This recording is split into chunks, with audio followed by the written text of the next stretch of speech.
Taarifa ambayo imekuwa ikichukua headline Tanzania kwa sasa ni taarifa kuhusiana na mabasi ya mwendokasi, kero mbalimbali ambazo wananchi wamekuwa wakutana nazo, ambapo siku ya jana walisababisha baadhi ya uharibifu ikiwemo vioo na kuharibu baadhi ya miundombinu katika vituo mbalimbali vya mwendokasi katika kituo cha Gereza, bila kusahau maeneo ya kituo cha usalama pamoja na Kagera, vituo vya mwendokasi. Sasa siku hii ya leo mabasi mapya ya mwendokasi yameanza kazi, lakini wakati shughuli zikiwa zinaendelea za mabasi haya kufanya kazi siku ya leo, Rais wa Jamhuri ya Muungano wa Tanzania Dr. Samia Suluhu Hassan amefanya uteuzi wa viongozi mbalimbali. Kwa mujibu wa taarifa iliyotolewa na Katibu Mkuu Kiongozi Balozi Dr. Moses Kusuluka, viongozi walioteuliwa ni wafuatao.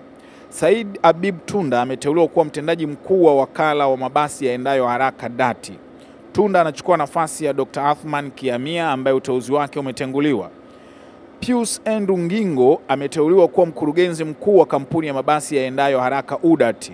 Ngingo anachukua nafasi ya Bwana Waziri Kindamba ambaye uteuzi wake umetenguliwa.